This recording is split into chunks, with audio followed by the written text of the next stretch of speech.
പുൽവാമയിൽ സൈന്യം തകർത്ത ഉമർ നബിയുടെ വീട്ടിൽ റിപ്പോർട്ടർ വാർത്താ സംഘം എത്തി. പിയാസുനിലും നന്ദു പേരാമ്രയും അവിടെയുണ്ട്.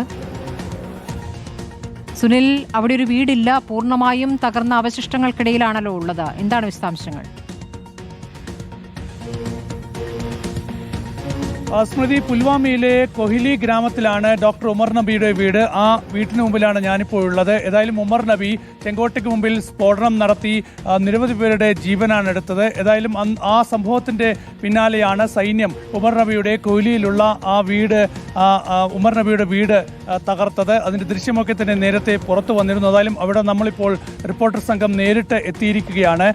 സൈന്യം ഇവിടെ സ്ഫോടക വസ്തു ഉപയോഗിച്ചാണ് ഈ വീട് തകർത്തത്. ഇതൊരു സന്ദേശമായി തന്നെയാണ് സൈന്യം ഇങ്ങനെയൊരു നടപടി സ്വീകരിച്ചത് എന്നാണ് വ്യക്തമാക്കുന്നത്. ഭീകരപ്രവർത്തനത്തിന് ആരൊക്കെ കൂട്ടുനിൽക്കുന്നോ, അതിന്റെ ഭാഗമായി നിൽക്കുന്നോ, അവർക്ക് ഇതാണ് ഒരു സന്ദേശം എന്ന നിലയിലാണ് ഈ വീട് ഇപ്പോൾ സൈന്യം തകർത്തത്. ഏതായാലും ഇവിടെ പരിസരത്തുള്ള ചില വീടുകൾക്ക് കൂടി ഈ ഒരു വീട് തകർത്തതിന്റെ ഭാഗമായി ചില കേടുപാടുകൾ പറ്റിയിട്ടുണ്ട്. ഇതൊരു 2 നില വീടായിരുന്നു ഇവിടെ ഉണ്ടായിരുന്നത്.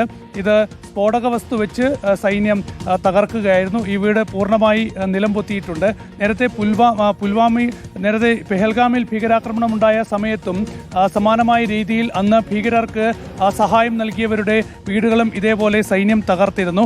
ഏതായാലും അതേ രീതിയിൽ തന്നെ ഇപ്പോൾ ഈ ചെങ്കോട്ടയിൽ സ്ഫോടനം നടത്തിയ രാജ്യത്ത് വലിയ ഭീകരാക്രമണ നീക്കത്തിന് ലക്ഷ്യം വെച്ച ഡോക്ടർ ഉമർ നബിയുടെ വീടാണ് ഇവിടെ കൊഹിലി ഗ്രാമത്തിൽ തകർത്തിരിക്കുന്നത്. ഏതായാലും ഈ പ്രദേശത്തുള്ളവരൊക്കെ തന്നെ വലിയ നടുക്കത്തോടെയാണ് ഈ ഉമർ നബി ഇങ്ങനെയൊരു സ്ഫോടനം നടത്തിയ സാഹചര്യത്തെയൊക്കെ തന്നെ നോക്കിക്കാണുന്നത്.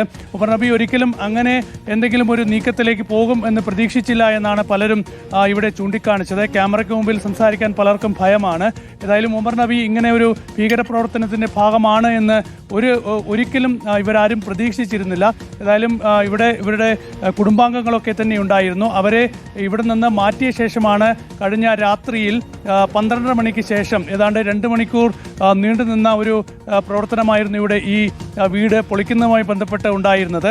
ഇവിടെ സ്ഫോടക വസ്തു വെച്ച ശേഷം മറ്റ് വീടുകൾക്ക് കേടുപറ്റാത്ത രീതിയിൽ ആണ് ഈ ഒരു വീട് തകർത്തത്. ഇവിടെ വീടിൻ്റെ ഒരു ഭാഗം മാത്രമുണ്ട്.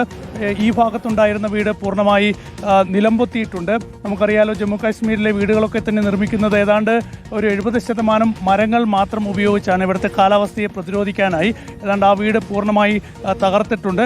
ഏതായാലും ഇതൊരു സന്ദേശം എന്ന നിലയിലാണ് ഇത്തരത്തിലൊരു നടപടി സ്വീകരിക്കുന്നത് എന്നാണ് സൈന്യം വിശദീകരിക്കുന്നത്. ഭീകരവാദ പ്രവർത്തനത്തിന് ആര് കൂട്ടുനിൽക്കുന്നോ അവർക്ക് ഇതായിരിക്കും ഉള്ള മറുപടി എന്നുകൂടി ഇപ്പോൾ സൈന്യം തകർക്കുകയായിരുന്നു. അയൽവാസികൾക്കൊക്കെ ക്യാമറയ്ക്ക് മുന്നിൽ പ്രതികരിക്കാൻ ഭയമാണ് എന്നാണ് പറയുന്നത്. കുടുംബത്തെ കസ്റ്റഡിയിൽ എടുക്കുകയായിരുന്നു. അതിനുശേഷമാണ് സൈന്യം ആ വീട് തകർത്തിരിക്കുന്നത്.